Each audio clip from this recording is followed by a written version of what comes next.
think a trans woman is a real woman? I don't really like the way those questions are formulated.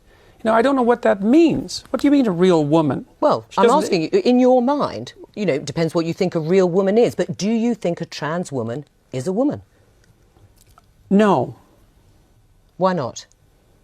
Because I think that women are capable, generally speaking, of having babies, and they have female genitalia, and they have an XX chromosome, and I think the biological markers are relevant. It doesn't necessarily mean that I don't think that people should be treated with respect and dignity if they happen not to fit easily into a gender category. That's a different issue. Right.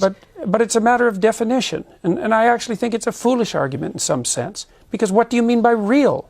Well, I mean, you've just clarified that, though. You don't think that a trans woman is a woman. And do you think that that is what is behind or explains your opposition to this idea of a law mandating you to use a preferred pronoun, is because you don't actually believe that that's the truth, that a trans woman is a woman, and therefore you can't use that pronoun? No, that's not my argument at all. Really?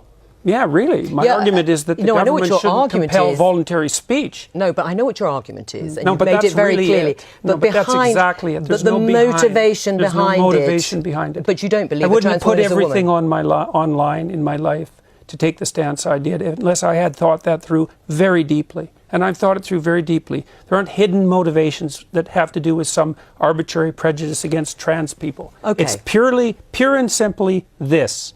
There's never been a time in English common law history where the government compelled speech, and the Canadian government dared to do that. And that was unacceptable. And they masked it with this show of compassion for the oppressed, and I don't buy it.